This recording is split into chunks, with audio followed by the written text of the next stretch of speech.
You're listening to the Digital Barbell Podcast. Our mission is to provide you with a clear path to health and fitness through education, coaching, and accountability. We are your hosts, Jonathan and Blakely Fletcher, and we are here to serve you.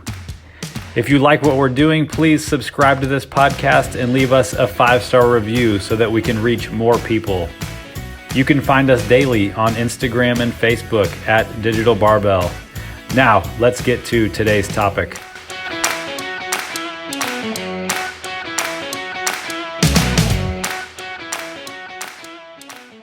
All right, we're back with another episode. This is going to be a good one. We're going to be diving into some training stuff. Blakely's going to kind of walk through what are the 10 ways to get the most out of your exercise or your training session, right? That's right. All right, so before we get too far into it, we need to, of course, thank our sponsors. Blakely's got the sponsors of this episode. Who do we got today?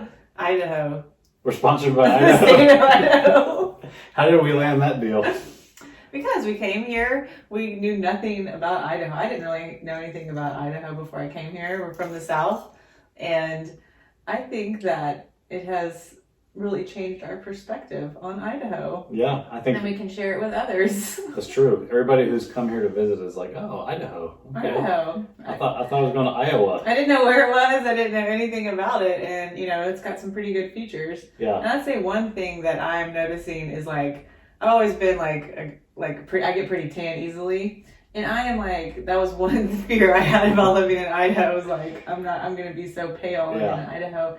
And I guess because the elevation, we take our dogs for a walk, and with, a 30-minute walk, and we are just we've changed color. You have the lines of your outfit. And then, it fades in. It's very intense. The sun is very intense here. And we went paddleboarding the other day, and my friend was like, isn't it freezing? And I'm like, no, it's 95 degrees and very hot. Yeah, I think people don't really realize how far north Boise is. If you just zoom out and look at a whole map of the United States, we're on almost the same parallels like Boston and the New England area. But it's much warmer. Yeah. Somehow. It's not as cold in the winter because we're in the valley here in Boise. But so anyway. Let's just talk about the weather. Let's just talk about the weather. How's the weather where you are? All right, so let's get into it. So I'm going to let you kind of take the lead on this, and I'll just interrupt you and throw really funny things in when I feel like they're needed. I'm sure you will. So what do we need to do to get the most out of our training? So I wanted to just talk about, I have 10 points of how to really get the most out of your training. And, I wanted to talk about this because, you're going out there and you're putting in the effort every day. You're stepping into your gym space and you're going through the motions. And I don't want you to just go through the motions. I want you to get the most out of that 45-minute to an hour time you've allotted for yourself. Can I interrupt already? Yeah, for sure. I totally like this idea, and I just want to say that, I know personally I wasted a lot of time, doing stuff, but not doing any of the things that you're going to talk about and saw no results. Yeah. I think there's a lot of people out there doing that right now, maybe even for 1, 2, 5, 10 years of not doing these kinds of things, beating themselves up and not getting any results. Yeah, I love this topic. This is really just, like you said, just about how to maximize your results in the gym. Yeah. All right. What do we got? So, the first thing is going in with the correct mindset, I think. Having a focus on what you're doing, putting away your phone for that hour, turning on some music that is going to you're enjoy or sing along to or will pump you up, kind of setting the atmosphere, making sure your space is kind of clean or set up to how where you can use it most efficiently. Yeah. And I think that's a huge thing. In my gym, I would definitely try to have people not go grab their phone every little break in the gym and things like that, because it really just pulls your focus out. Yeah. So you're in there and you're guilty of that even today. Yeah. It's hard. Yeah, I think one of the main reasons is you're in there and you've allotted this time space, 45 minutes to an hour for yourself. Maybe your kids are napping or something like that, or you just got home from work and this is your time. And so let it be your time. Yeah. Focus on you. And sometimes you get into you can start thinking of things, daydreaming, have a great idea. It just allows you to both focus on you and get into a good headspace. What about telling people what we use for music? That way it kind of relieves the stress of looking for a playlist or that kind of stuff. So I discovered this app called Fit Radio back when I owned the gym. And the reason I used it at the gym was because they create all these mixes and they don't play a full song. So it's like a legal way to play music for people. Like you're not supposed to legally play like Spotify. A Rihanna song in full without paying her first or whatever. So Fit Radio takes away all that, and they like put mixes together, and I keep it even today. It's like $50 a year, $39.99 a year, and they come out with fresh mixes all the time, and they have so many to choose from. They probably have 100 mixes to choose from. Yeah, like different genres, like hard hitting EDM and pop, or like oldies, or all kinds of stuff. It's really fun, and even like on holidays, that was my favorite at the gym. Was like, oh my god, like reminiscent now. Like they have Halloween mixes.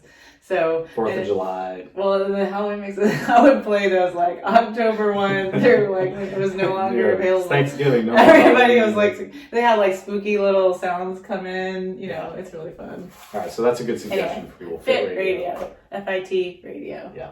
Cool. That's a good idea. Yeah. You don't have to worry about making mixes. So good music, good mindset. Put the phone away as much as you can. What else? Yeah. So I would say number 2 is to have a plan before you go in there. If you just walk into the gym space and then you're like, what am I going to do today? It's going to just take you longer. You're going to kind of feel like you're going through the motions. I get frustrated if I don't have a plan when I get in. I'm like, I feel like at the end of the session that I haven't really accomplished anything. Something about like having like a written list or a plan and you check it off and you're like, and I'm done. If you don't have a plan, how do you know when you're done? Yeah, and I think this goes back to the main thing that I think is that this is one of the reasons people don't get results is because they'll go in and they'll do the things that they already know. They know how to do. Or the do, things they like to do. Yeah. And they'll walk out having done the same thing they just did last time they worked out or for a month beforehand. And so, this also goes with having a plan is also like, I like to personally keep a workout journal. I like to do it still on paper. It really helps me. There's also digital ways to do this, but this really allows you to like know what you did last time. If you look up like back squat, I back squatted this, so I'm going to try to increase this time, or I got this many reps. On my curls, I'm going to try to get this many reps. And so it really allows you to like have a plan and to increase each time you go into the gym. I've even seen several of our clients post on their own personal Instagrams and tag us. Like, even though they get their workouts in True Coach from us, they will go in before they go work out. They'll write the whole thing on a board in their garage, and then they do their workout based on that. Then later go back into their phone and get so they didn't use their phone during the workout, and they had their plan already listed out. I love seeing it. I do too. I love it. There's one in particular I love. Our friends, Jen, and she has like beautiful handwriting, and it looks like a work of art every day. I'm like, oh man. So that's an idea. Yeah, for sure. What else? So number 3, I would say is, well, this is like if you're getting programming from somebody or you have your own warm-up, but I would say to go through a general warm-up is number 3. To put yourself through like a general warm-up before you even start your lifting set or your Metcon or whatever you're doing that day. And that really like allows you to like get your body moving. Maybe you feel sluggish and you just kind of are like slugging through that warm-up, and by the end of it you're like, all right, I'm ready to go. It raises your heart rate, it raises your body temperature, it does all these good things. Plus, I always sneak in some bonus, volume in my warm-ups that I write for my clients. Some extra bodybuilding stuff or something. Yeah, like so I've been doing this thing lately where a lot of my clients I'll sneak in. It sounds aggressive, but it's okay. I'll sneak in 100 rep warm-up. So after their warm-up, they've already done 100 reps. It's just 5 things: 20 reps, 20 push-ups, 20 air squats, 20 hollow rocks, 20 curls, something like that.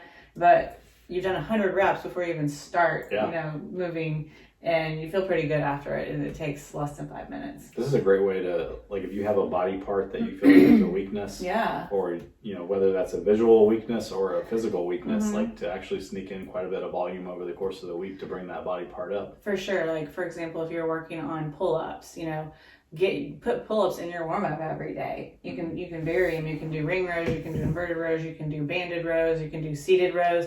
Put a pulling motion in your warm-up every day, and you're going to get stronger at pull-ups. Or if you hate push-ups, put push-ups in your warm-up every day, you're going to get better at push-ups. So this warm-up is like, let's say the first thing you're really going to do for your workout that day is squats. Like you would do this before that. Before your warm-up squats. Exactly. Before your lifting warm-up, this is just like a general warm-up to get your body primed, ready, heart rate elevated, body temperature up, ready to go. Perfect. I love it. Yep. We do that every day. We do that every day, yes. Yep. All right. Okay, next? So number 4, I would say, is kind of like have an order of importance of what you're going into the gym to do. And when we were at Program for People, we generally program the heavy lifts first, and then they go into like the accessories, and then they go into the conditioning. So when you say heavy lifts, this will be like the strength oriented. The strength oriented lifts, yeah. If you're using a barbell, it would be your barbell squats, your barbell deadlift, your barbell pressing, your barbell benching, barbell power cleans. If you're using dumbbells, same thing. Those hip thrust, rows, stuff like that. Yeah.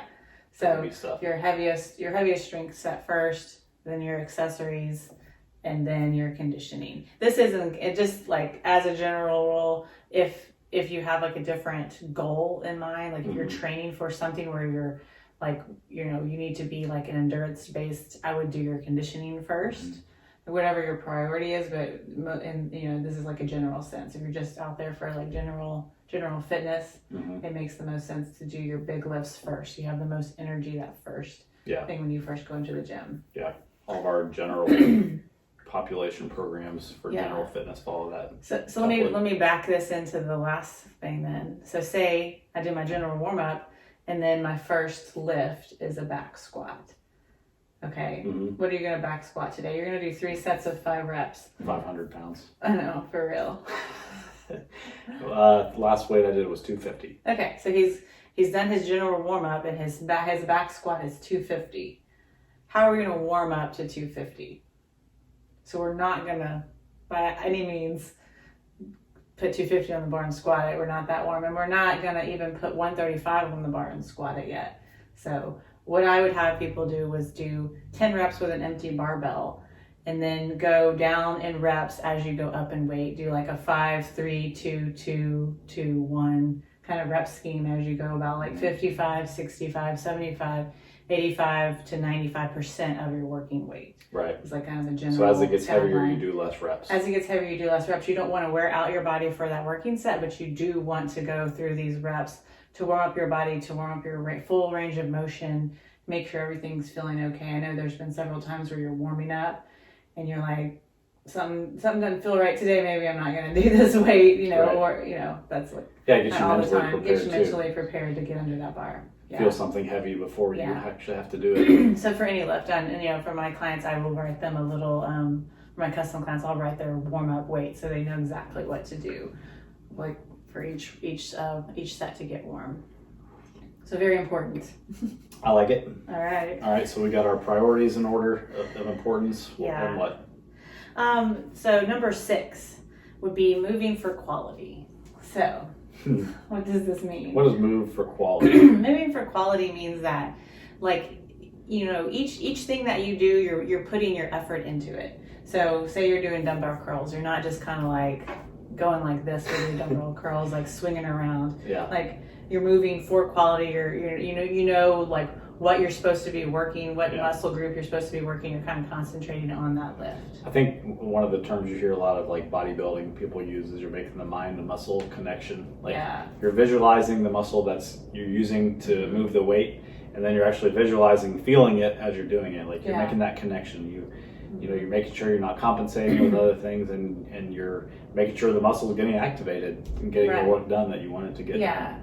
So if you did 3 sets of like dumbbell rows, and they weren't for quality, they would just kind of feel like you're just like slinging something around like that. But, if they're for quality, you're doing your set, you're getting fatigued toward the end, you're doing your other arm, you're having to rest at least 90 seconds or so between each set to get the most out of that. And that's another thing for quality, I would say, is like actually taking those little rest periods. Like if you're just moving right into the next set and you're not allowing your body to rest, you're not going to make the most of that workout time either. Yeah, if your point is to just get through the list, then you're not getting the most out of it. Yeah. If you're actually focusing on what you're doing and using the muscles correctly and putting the work in to the right muscles, then you cause them to grow and get stronger. Exactly. And you get better. Exactly. And you get the most out of it. All right. All right, so that was number 6? That was number 6. All right, what's number 7? All right.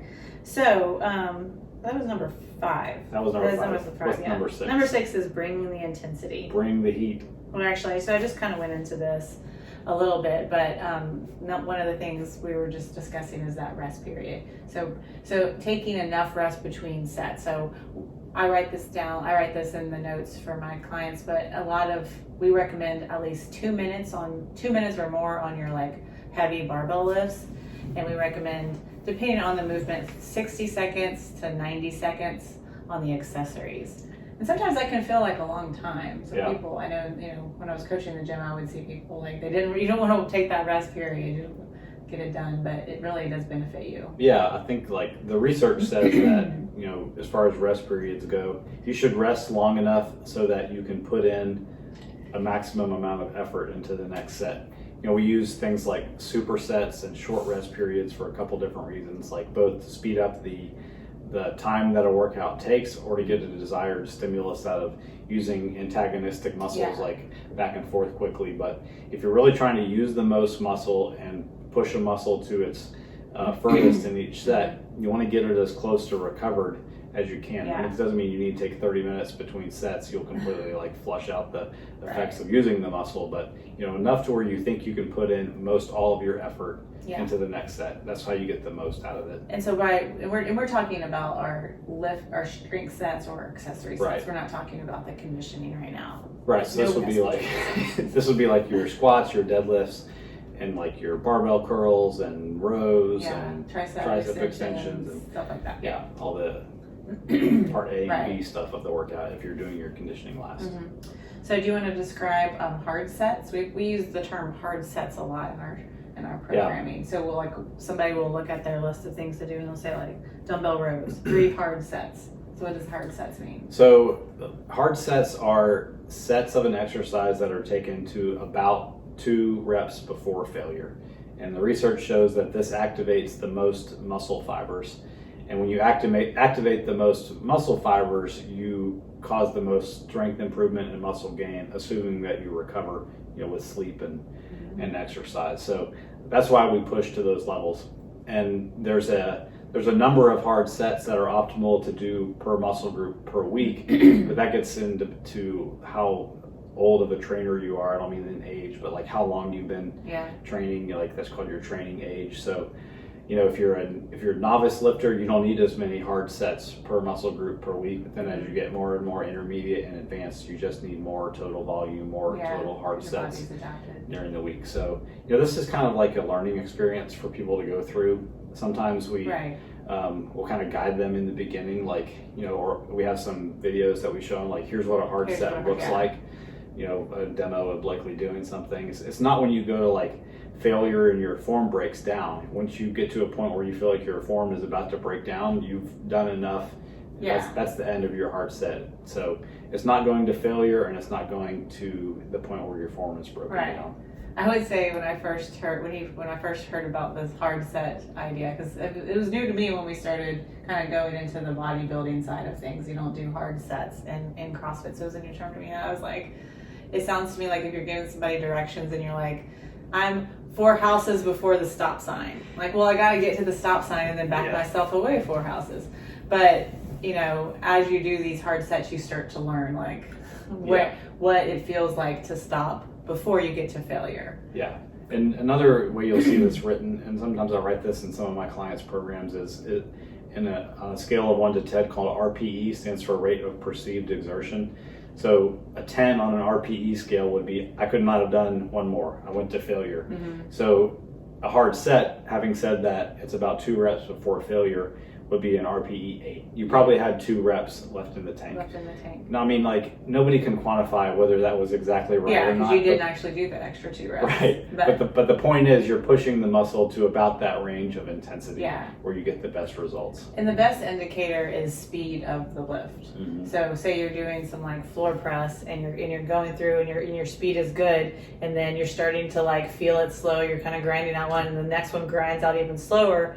That's when I'm like, okay, if I try it again, I might make it and I might not, so I'm a couple of reps away from not making the lift. Right. So speed of the lift, if your speed doesn't change throughout, then you're probably not hitting that right range of right before failure. I would say, thinking back to the things that you've already talked about, this is a major thing that keeps people from not getting the most out of their workouts, is they really don't know what they're supposed to be doing as far as this goes. Maybe they're following an app or an online workout they saw in a magazine or whatever, and it says, okay, bicep curls, 3 sets of 10. Yeah. Whatever, shoulder press, 3 sets of 8. Like, well, how do you know that that's enough for you? You need to be pushing the intensity within what's good for you. Right. So doing this can be a big game changer for people to get a lot more out of their workouts. Yeah, and it's making me actually think of a couple of our clients. Like we can help like push our clients along through the video exchange that we do. They see a video of us doing a rep, a set, for example, and then they send us videos back that we watch their sets. And so I can think of a couple of clients specifically on like the dumbbell row where I'm watching them do this, and I mean I'm like, I use the comment like, it looks like you're starting a lawnmower, like you're pulling so hard that like so you're ripping that weight off the ground. Like you can go up and wait, and they're timid about it. They're like, wait, no, this is heavy. I'm like, it's not heavy. I can see the speed of your arm, and then they go up and they go up and they go up, and they're like, okay, that wasn't heavy. Yeah. Now that I've felt something else. But so us watching the speed of your lift can really help you like kind of determine what that proper weight for you to use is for a hard set. Sometimes we're terrible judges of ourselves. Yeah, but it takes someone else to tell you like that was light. You could do more. You can do more. Like Blakely always comments on my workouts, this was not your best effort. This is not your best you effort. could have done more. Yeah. Savage. All right, so that was number 6. That's number 6. All right, what's number 7? So number 7, we're talking about, so that was all kind of bringing the intensity as related to like your strength and your accessory sets. So now we're going to talk about bringing the intensity into your conditioning and also getting prepared for your conditioning the proper way. So getting prepared for your conditioning involves a third warm-up. All the warm-ups. All the warm-ups. So say we have a workout that is 3 rounds of 3 different movements for time. We don't want to just go right in. Like we look at the workout, we've been working out a little bit, we just pick up the working weight and we just start the clock and we get right to it. We haven't moved. We haven't done a kettlebell swing yet if it's got a kettlebell swing. We haven't done a lunge yet if it has a lunge in it. We haven't done a box jump yet. So we need to practice these movements before we actually get into it. And so like at my gym, I would have everybody like grab something lighter than they were going to use. We'd go through a warm up. We'd like kind of make sure that we're focusing in on the full range of motion. Okay, we got all the full range of motion, we're good there. And then I would do what I would call a flow check or practice round. And everybody kind of would say like, does this count toward our work? I'm like, no. Debit. There'll be a debit. It's basically like a mini round of what you're actually going to do. So if the workout reps were like 21, 15, 9, we might go like 9, 7, 5. Kettlebell swing, box jump, lunge. Oh, that sounds like that workout. It's kind of like intensive, but anyway. So we would do a lower rep with our working weight. We'd do like 9, 7, 5, run through it one time. Sometimes I bring them back and do like one more like bit of the first round just to make sure they can handle that weight kind of moving. And then they're sweating, their heart rate's elevated. I let them rest 2 minutes, and then you're 3, 2, 1, go. Yeah. And the reason that we do this is to bring the intensity into the actual workout time. So if you start a workout cold, you'll notice that you don't really like get kicked in until maybe you're like halfway through or 3/4 of the way through. Then you really start to feel it. By that time, it's almost over. So if you haven't kind of gone through this like practice with your movement to make sure you're going through the right range of motion, if you haven't gone through like a little practice round or flow check to get your heart rate elevated, to get sweaty, to kind of get those nerves out of your system. I mean, even today I told you, like, I was nervous. I was wasting time trying to start this workout. I still get nervous before a workout. I have no idea why. But just me and you in there. no one knows in there. But I was like, I'm nervous to start. You get through all those like nerves, you get through all the little like things you're going to do wrong, and then you can really bring the intensity into that conditioning time. Yeah. So. And it's just like the hard sets, like pushing yourself to a higher heart rate will just improve your fitness overall. So it's the same thing as the lifting of the weights. So that's kind of like how to get ready for the conditioning, and then how to actually bring intensity into your workout time. Yeah. Make sure I'm not skipping ahead first. We're on number 7. Yeah. Okay. So this kind of brings me into number 8. So we want to, like, I always focus on people moving first for mechanics, then like they've got, say, let's talk about the kettlebell swing. Like, they learn how to do the kettlebell swing, they learn the mechanics of the kettlebell swing. Then can they consistently do the mechanics, like without like someone watching, without being told again, like reminding them like the points of performance? Can they do that kettlebell swing over and over and over again without many faults? Yes. Okay. Then it's time to bring the intensity, which means like doing some weight that they can move and moving quickly. So we don't want to move quickly until we've hit the mechanics, until we can consistently hit the mechanics. But then once we're there, it's time to bring the intensity. And so what that means is moving through your workout quickly, pushing yourself, but still form is in check. Not resting a long time, like making sure your workout space is organized, making sure you can move from one movement to the next, and not resting or excessively like stopping and drinking water or doing other things within your workout time. It's at 3, 2, 1, go. Changing the channel on the radio. At 3, 2, 1, go, it is like you're focused on getting your work done as fast as you can safely while you're still moving with consistency best you can. So another word for mechanics is just like quality, right? Yeah. Like, can you hit the proper ranges of motion consistently? Mm-hmm. So, for example, like, okay, let's take push-ups, for example. You're going through the workout and it has 30 push-ups in a row. 30 push-ups in a row is a lot to do in a row. You're not going to be able, most of us won't be able to do 30 quality push-ups in a row. So I do... Speak for yourself. I do 10.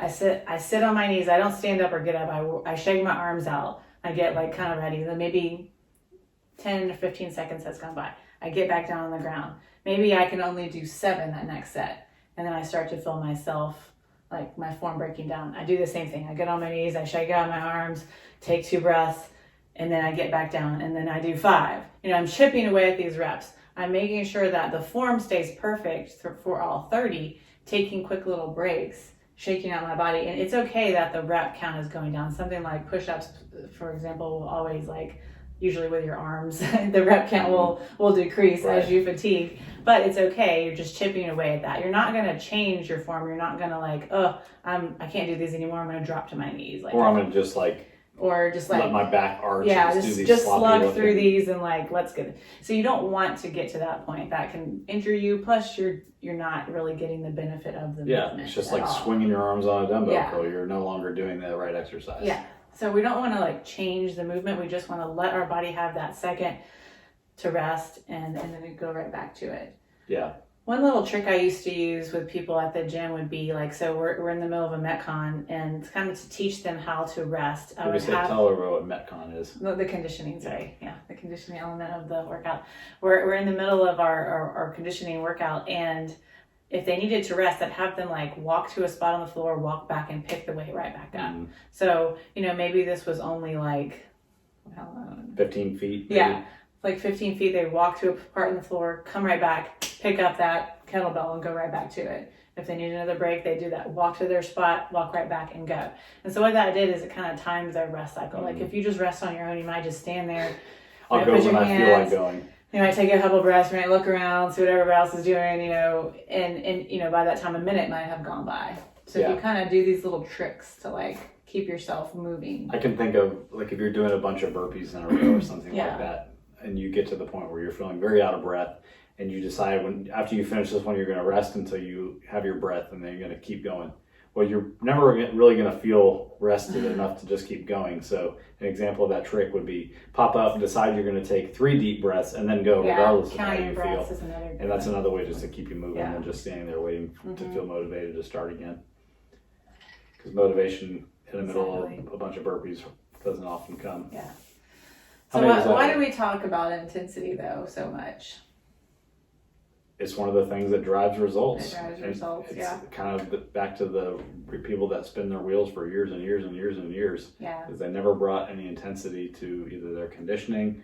It's people that are at the gym on the elliptical machine or the treadmill every single day, walking at 3.5 miles an hour for an hour. Yeah. There's no intensity there. Yeah. Your body quickly adapts to those low levels of intensity, and you just don't get any more benefit out of it. Right. It's like, just like talking about how our body adapts to calories and everything. Yeah. Our body adapts to the exercise that we do. That's why the same routine doesn't work year after year after year. You're used to it. You've adapted to it. Right. You have to continually push yourself. That's where the intensity. Yeah, the body's smart like that. Yeah. It's adapting. Yeah, and we've talked about this, I think, in actually another podcast before, but it's an uncomfortable feeling bringing that intensity, especially to like the conditioning side. But if that's what's going to bring about the most physical changes, and we talked before about the mental changes, you've pushed yourself a little harder than you thought you could.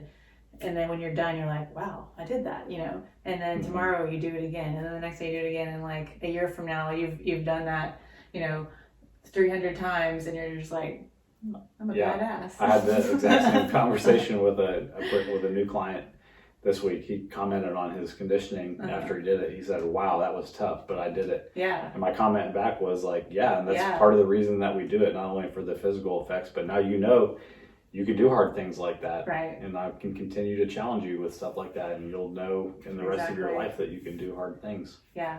Like, I'll say one more thing about this one going, but like burpees is an example. Like I told a client the other day, like I don't just program burpees for burpees' sake, like to be evil. Like I honestly think burpees are one of, like, it's a great conditioning tool. It's floor to, takes you from the ground to standing straight up and back down again. And it's like a mental challenge. And like once you do a set of, like, today my workout started with 35 burpees, and that's why I was so nervous to start. Like starting a workout with 35 burpees takes a little bit of like a push, like, all right, I gotta start this clock, I gotta get these over with. So good today. But once you do that, you just, you feel so much better. You're like, wow, I did that, and doing that, over and over again, you end up like, it just builds confidence. Yep. Is that 10? No, that was 8. Okay, what's number 9? Number 9, was ways to, like, I do this for myself, like ways to count your reps. Hacks, little workout tricks. hacks. So we're not talking about 1, 2, skip a few, 99, 100.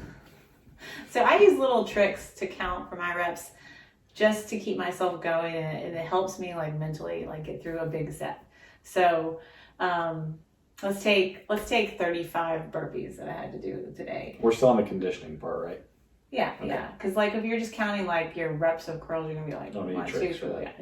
But when you're doing a conditioning element and you have a big number staring at you, sometimes like counting 1 to like 21 or whatever is a mental game. You're like, well, how am I gonna, you're on 2 and you're like, oh my gosh, I have so many more to go. But if you use these little tricks, sometimes it helps. So some of my tricks are just to like take the number and divide it into half. So like 35 was like 5 sets of 7.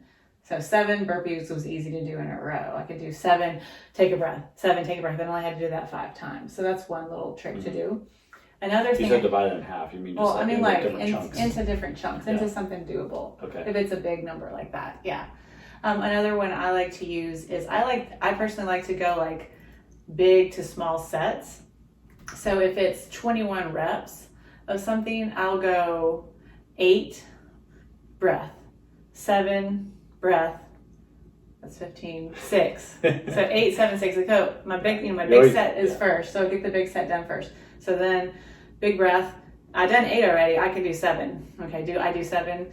Okay, I've done 7 already. I can do 6. You always have less to do. You always have less to do. That's my favorite one for counting. Or even just like, if it was 20, we can a set of 11, then a set of 10. Yeah, that works too. It just depends on how many times you feel like you might need to break something up. It, depends on how difficult the movement is.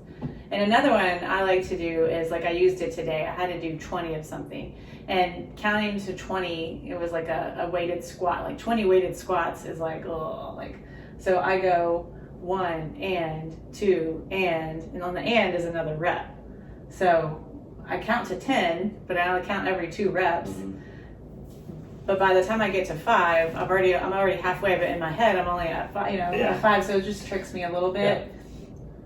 So I'm down with that. Yeah, I like to do those things. You just you want to make sure you're counting accurately and they're actually doing the right number of reps. But like playing with how you count is a really cool little trick. Do you have any tricks? No, I think those are good ideas. I'm just thinking back to when you owned the gym and there were people that we knew.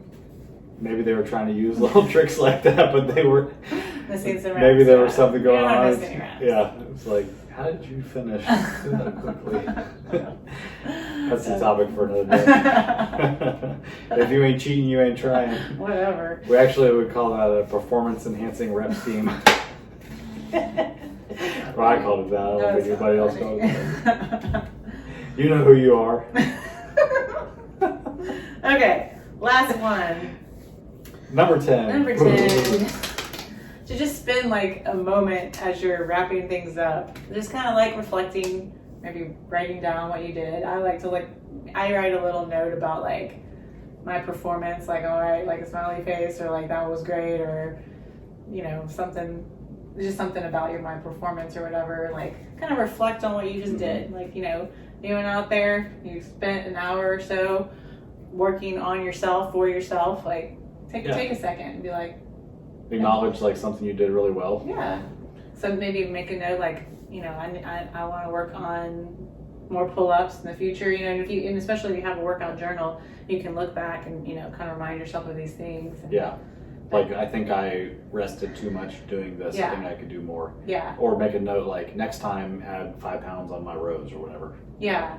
And with the way we communicate with our clients right now is through an app, and so they have a space for each little exercise that they do to write things. And one lady in particular, as you're just starting back at doing stuff, she'll write like, I scaled too much, I can go heavier next time. And so I see her notes like this, and so it's great. It's like she's making notes, she's telling me, so I can help push her, but also she's telling herself like, I used a 26-pound kettlebell, I can go up to 35 next time, things like that. Like, I rested too long during this set, like I can push myself next time. So writing that kind of stuff down is helpful. Just like a few minutes for that. Yeah. So let's go through the list real quick. So this is all about like how to get the most out of every workout. Just kind of make sure that you're doing the right thing. All right, number 1 was mindset. Remember we were talking about turning off our phone, or not using your phone, focusing on what you're doing and playing some music that you like. Now, number 2 is about having a plan before you go into the gym. Don't wing it. Don't wing it. Number 3 was do the general warm up before you get into anything else. Number 4 was to do the heavy lifts first, and then we talked about how to actually warm up those heavy lifts before we go right to our working weight. Number 5 was moving for quality. So we're not just moving like swinging weights around, we're actually moving for quality of that muscle-mind connection. Yes. Number 6 was bringing the intensity. We talked about hard sets, and we talked about rest periods between our sets. And then number 7 was in the conditioning, like actually getting ready for that, doing a proper warm-up for your conditioning, making sure you're ready. And then number 8 was bringing the intensity into that conditioning, where we have the mechanics first, then we have our consistency, and then we bring our intensity into that conditioning element. Number 9 was doing tricks like counting, like ways to like help yourself like get through big sets of reps. And then number 10 was just like to reflect and think about your performance and celebrate what you just did. I liked it. All right. This was really good. Good. All right. If y'all have any questions, shoot us a message. Otherwise, have a great day. Thank you all for listening. We truly appreciate it. But real quick, before we go, do us a personal favor and subscribe to the podcast. Leave us a 5-star review, and be sure and follow us on Instagram and Facebook for the latest and greatest content. If you're interested in working with Blakely and I, we have a few different ways we can help. We offer one-on-one nutrition coaching, 100% custom workout programs based on your goals, and we offer both a 12-week barbell strength building program called Built, as well as a 12-week full-body fitness program that can be done at home, we call Body. Get all the details and reach out to us through the website at digitalbarbell.com. Have a great day.